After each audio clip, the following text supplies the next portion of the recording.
આજે જે મેનેજમેન્ટ જોડાઈ રહ્યા છે એ ખાસ કરીને બોરોસિલ રિન્યુએબલ્સના મેનેજમેન્ટ છે.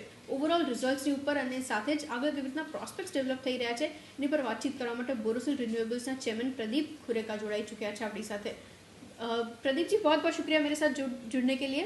सबसे पहले क्वार्टर 4 के रिजल्ट्स कैसे थे उसी से शुरुआत करें, क्योंकि मुझे याद है पिछली बार हम लोग बातचीत कर रहे थे, डिमांड को लेकर आप काफ़ी एंथुसियास्टिक कमेंट्स दे भी रहे थे और वो हम लोग रिजल्ट्स में रिफ्लेक्ट होते हुए भी देख रहे हैं. तो उसी से शुरुआत करें. ग्राउंड लेवल सिचुएशन क्या थी, किस तरीके से शेप अप हो रहा था, और क्योंकि हम लोग पूरा ईयर क्लोज डाउन कर रहे हैं तो ये साल कैसा रहा?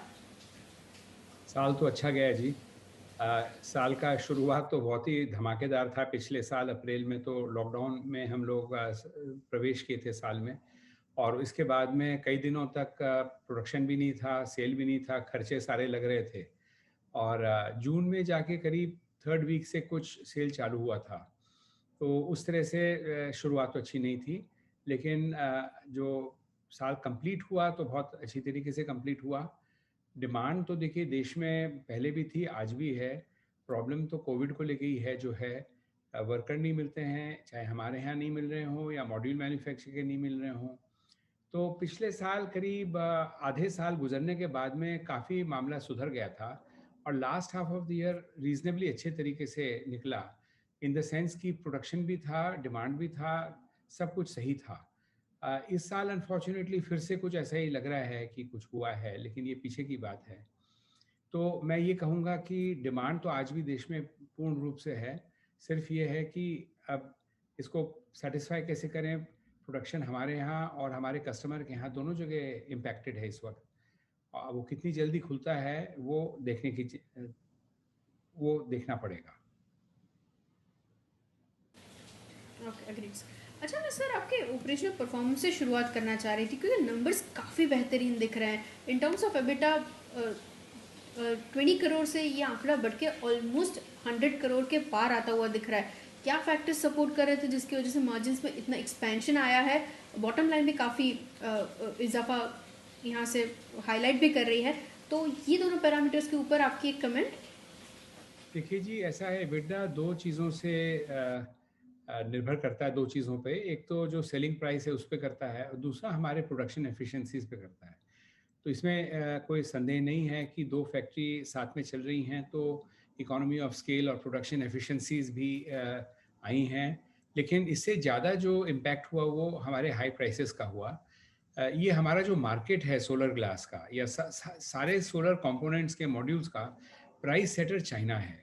वो 95% प्रोडक्शन करते हैं, हम यहाँ 5% करते हैं. इसकी वजह से प्राइस सेटर वही होते हैं. उनके यहाँ पे शॉर्टेज हो गई थी पिछले साल. शॉर्टेज होने की वजह से प्राइसेस उठ गए थे. प्राइसेस बढ़ गए तो उसका फ़ायदा कंपनी को मिल गया. कंपनी को मिल गया तो प्रॉफिट्स एक्सेप्शनल हुए. लेकिन ज़रूर जो एफिशिएंसीज ऑफ स्केल हैं वो तो हमारे पास आ ही गए हैं. दो फर्नेस की वजह से एक्सपेंशन कर रहे हैं, उसमें उम्मीद है कि तीसरे फर्नेस आने से और भी एफिशिएंसी ऑफ स्केल उसमें सुधरेगा, कॉस्ट ऑफ प्रोडक्शन कुछ घटेगा. तो वो तो सामने ही है. डिमांड में कोई चेंज नहीं है, डिमांड वैसे ही है, बड़ा रोबस्ट है. बस अब ये जो बीच में हम लोग बनाने वाले हैं, कुछ हद तक हमारे को भी प्रॉब्लम हो रही है लेबर ढूंढने में, हमारे कस्टमर्स को भी हो रही है. वही है. ये उम्मीद करता हूँ कि धीरे धीरे अब जैसे डिक्लाइन हो रहा है केसेस का ऑल ओवर इंडिया, तो उससे वापस लोग काम पे शायद आना शुरू करेंगे. काम पे आना शुरू करेंगे तो काम फिर से आगे बढ़ जाएगा. Okay, agreed sir. अच्छा सर, मैं कैपेसिटीज़ के बारे में कुछ समझना चाह रही थी, क्योंकि मुझे याद है पिछली बार हम लोग स्पेशल शो कर रहे थे और उसके ऊपर हम लोगों ने इन डिटेल बातचीत की थी. अभी की जो कैपेसिटी है वो नियरली डबल करने के बारे में आप स्ट्रैटेजाइज कर भी रहे हैं, जो एक्सपेंशन प्लान है उसके साथ. क्या अपडेट है, कितने तक हम लोग पहुँचते हुए देख चुके हैं, और ये कब तक ऑपरेशनल होगा? कुछ डिटेल्स अगर आप मुझे दे पाएँ. जी, ऐसा है कि अभी फ़िलहाल हम 450 टन का पर डे का कर रहे थे प्लान. वो 450 हमने अचीव कर लिया. इसी साल कैलेंडर में हमने अचीव कर लिया था. तो ये करीब 2.5 गीगावाट के लायक है. अब जो हम नया 500 टन का फर्नेस कर रहे हैं जो कि ऑलरेडी ऑन द वे है, और अगले साल सेकेंड क्वार्टर फाइनेंशियल ईयर तक शायद वो हासिल हो जाएगा, तो वो करीब 2.5 गीगावाट का और ऐड हो जाएगा. सो हमारे कंपनी का सप्लाई कैपेसिटी 2.5 गीगावाट से उठ के 5 तक पहुंच जाएगा. पिछले साल जो मॉड्यूल बने थे हिंदुस्तान में, वो करीब 4 गीगावाट के लायक मॉड्यूल बने थे।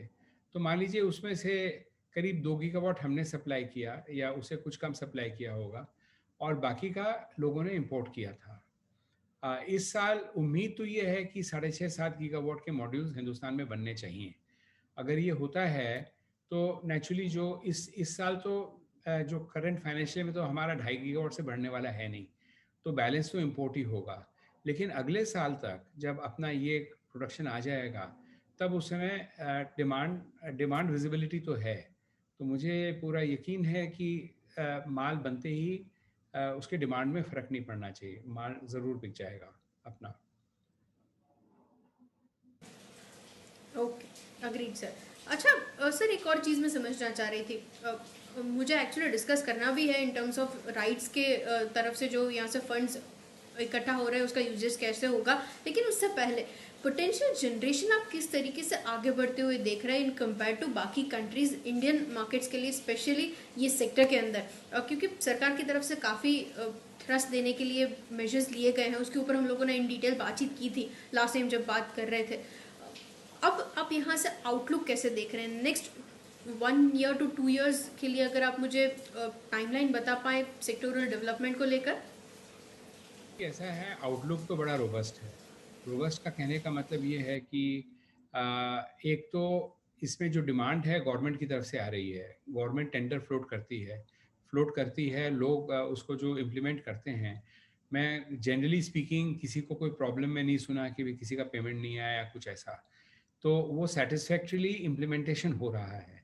और जैसा मैंने आपको अभी कुछ देर पहले कहा कि करीब 7 गीगावाट मॉड्यूल का शायद इंडिया से आएगा इस साल, और शायद 9 से 10 गीगावाट का इम्प्लीमेंटेशन का जो इंडस्ट्री वाले समझते हैं कि होगा, तो हो सकता है 2 गीगावाट तक का मॉड्यूल इंपोर्ट हो जाएगा और बाकी करीब करीब 7 अपने यहाँ से बनेगा, 7-7.5 गीगावाट का। ये तो एक बात हुई। दूसरी बात ये है कि सोलर पावर जो है आज की तारीख में सबसे चीपेस्ट इलेक्ट्रिक पावर का यही सोर्स है। और जो इकोनॉमिक जिस चीज़ में दम रहता है कि वो चीप है, तो नेचुरली सोलर पावर कहाँ जाएगा, इसको तो होना ही होना है। और ये चीज़ अब सारे दुनिया में क्लियर हो गया लोगों को कि solar power is the cheapest source of electrical energy. So world में हम जो देख रहे हैं डिमांड बढ़ते हुए, वो मशरूम की तरह बढ़ रहा है, इसका कोई ठिकाना ही नहीं है। और ऐसे ऐसे देश में, अफ्रीका में, नॉर्थ अमेरिका में, नॉर्थ अफ्रीका में, साउथ अफ्रीका में, साउथ अमेरिका में, सेंट्रल अमेरिका में, सारे दुनिया में बड़े ज़ोरों से सोलर पावर का इंस्टॉलेशन चालू हो गया है और जगह जगह लोग मॉड्यूल बनाने लग गए हैं। और हमारे पास जो इंक्वायरीज आती रहती हैं वो काफ़ी ज़्यादा हैं।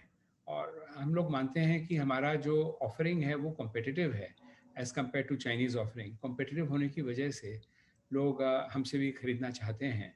और डिमांड का तो मुझे कहीं पे कोई अभी कोई रुकावट नहीं नज़र आ रही।